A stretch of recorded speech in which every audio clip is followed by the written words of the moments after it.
And here we are back again, and I just advised our guests, who knows what's going to happen in this segment.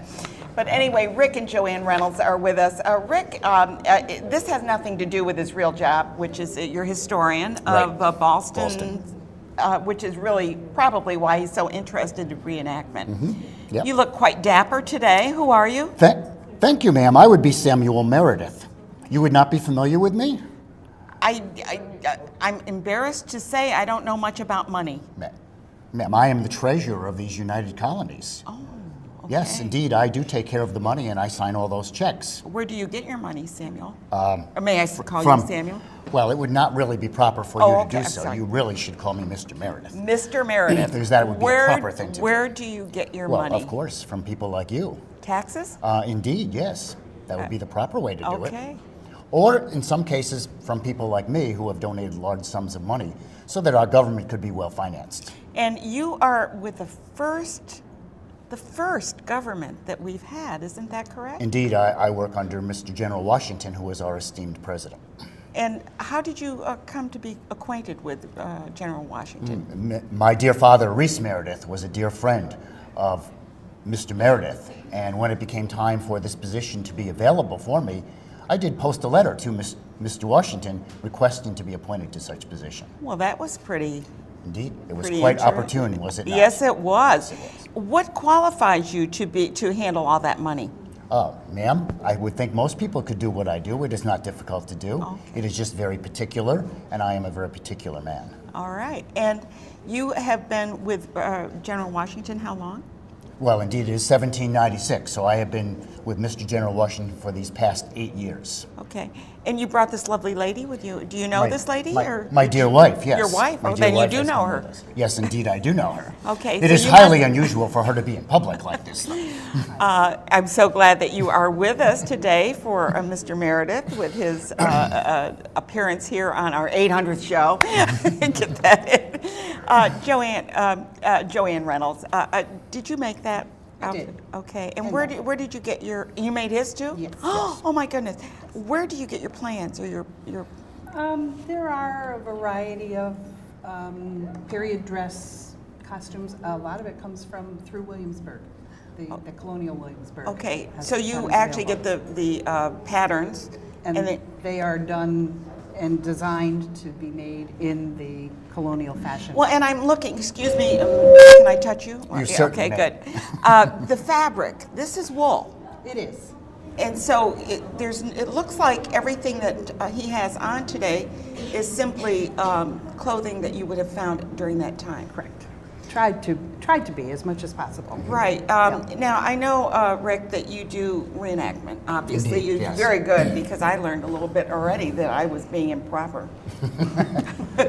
We are so casual. When you compare 1796 to 2013, women are very improper. We're very improper. Things have changed. But we are good.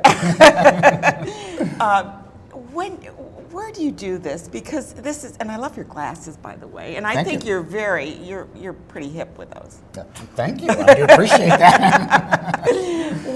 Where do you do your reenactments? I'll do reenactments for anybody who requests them. I do a lot of historical societies. I do school groups. I do retired groups. And do like a 30, 40-minute presentation and then have questions and answers about. So you had to do a lot of research on Samuel.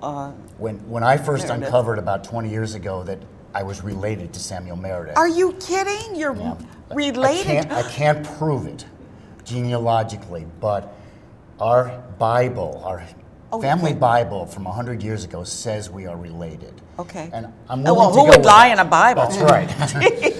So I'm willing to go with that, and I spent the last 15 years researching his life. We've been to Delaware to do research where I actually saw his actual Pennsylvania documents. is a big area for him too, isn't it? Yep. Well, he lived in Philadelphia for many years because that was where the government was situated at the very beginning. So. And where was the head of the government? Because this is kind of Philadelphia. interesting that our government started in Philadelphia. Philadelphia, then moved to New York, and then when Washington was built, it moved to Washington. So it's moved around a little bit, but most people don't realize that.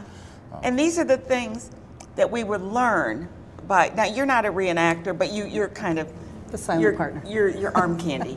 Yeah, there you go. And she shouldn't be under the context of 1796. Yeah. I She wouldn't be wouldn't allowed. say anything. The wife would not, she's Right. pretty like staying home and in the kitchen, or Taking care of the would you children. just, in taking care of children? Yes. Well, And you we know, had 9 children. Right. you had So 9 there was children. plenty That's to do. pretty good. And what happened to the 9 children? Did they all go into government, or what happened? No, most did not. 2 of them died in infancy. One of them I haven't been able to trace at all to figure out where he went. And the others, many of them women, became wives.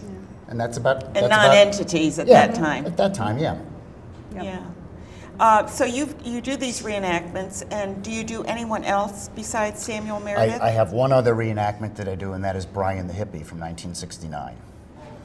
Brian the and Hippie that- from 1960. That is a whole different ballgame than this proper person here. But the beard works. The beard works. I do have to dye it a different color. Okay, good. Because that Brian is the Hippie is 19 years old. And so what you would do is talk about the 60s, I'm sure. Yep. We're talking Vietnam, we're talking a lot of the A lot issues. of it's Vietnam. Yeah. And I created both of these reenactments for kids. I was a teacher for almost 40 years, and I created Samuel Meredith for 7th graders. I created Brian the Hippie for 8th graders so that they could see what life was really like Yeah, back at then. different times. You don't even need to change your glasses. No, I don't. Not for that, right? Now, do you get involved with any of the reenactments at all? I- Or just arm candy? Well, no, actually, I used to do a presentation to the school groups Oh, nice. about period dress. Yeah, so it's the basically not a intricacies. reenactment, Not a but to reenactment, but a historical education. perspective. Yep. This is really great. And you know, we talked about the museum just a little while ago and learning about science and technology. But one of the things we really need to do is remember history, because the idea that kids don't even know what the 60s are or what the, you know, anything about it, maybe the music, a little, maybe, I don't know. Yeah, a lot. But there's Vietnam, there's so many things. I know that people will say to me, oh, when they hear somebody is like in the Korean War or something, go, was that World War I? You know, or I'm surprised they're saying the 1812. You know, Yeah. you know. Revolutionary Korean War, kind of all the same. They're all the same to, Yeah. to most of the people. So it's important. History is very important. So do your science, which is important, very important for today. But to learn, to go forward, you need to know about history. And like I just learned that I would be very improper. So History is not about the past. History is about the present. Everything we are is because we are connected to our past. Aren't we? And a real historian knows how to make those connections from past to present. That's what it's all about. and make them relevant and alive. Exactly. You know, I see. You And can it's, go on tour with me. okay, we're doing it. It's so important because I know when I went to school, and I do have some of my high school classmates here, I hated history. Yeah. It was like boring. Yeah. It's like, another date and then what perspective? And nothing was really pulled together to make it a story. Right. And I think what you're doing, I mean, now I've learned a lot just by talking to you and reading some of your material. So if you want to have someone come and talk to you, this is the guy to do it. And Willing have his to do wife, that. you know, show her wonderful stuff too. I love your dress too. Thank you. It works. It works. It's comfy. The hat's a little bit. you Yeah, a know. little off. Yeah. Thank you, Rick and Thank you. Joanne Reynolds here. You can check them out, and do you have any way that they can contact you? Yeah, there's an email address that I've Okay, good. provided that they can put up on the screen. Okay, that would, great. be a way And for if to you get in need touch to, with me. just contact me, and I'll get that Yep. information to you. Sounds good. We're going to take another quick break, and when we come back, we're going to be talking about human rights. Stay tuned. Congratulations, Ann, on your 800th show. Hey Ann, it's been 16 years, 800 shows. It's been a challenge. It's been a lot of fun. Congratulations. Hey Ann, it's John Samatulski. I just wanted to wish you happy anniversary on your 800th show. You are an icon here in Schenectady, and thank you for everything you do. I'm Brian with Troy Civic Theater's production of Seasicle. Congratulations, Ann, on your 800th show. Hi, I'm Mike Sicoscio with City Mission of Schenectady. Want to congratulate Ann on her 800th show. Congratulations, Ann, on your 800th show. So, to Ann Perillo, a big congratulations on your 800th show. I was there at the inception of the very first show. And it's amazing that you've been able to continue it all this time with your staff, all of whom do it because they want to.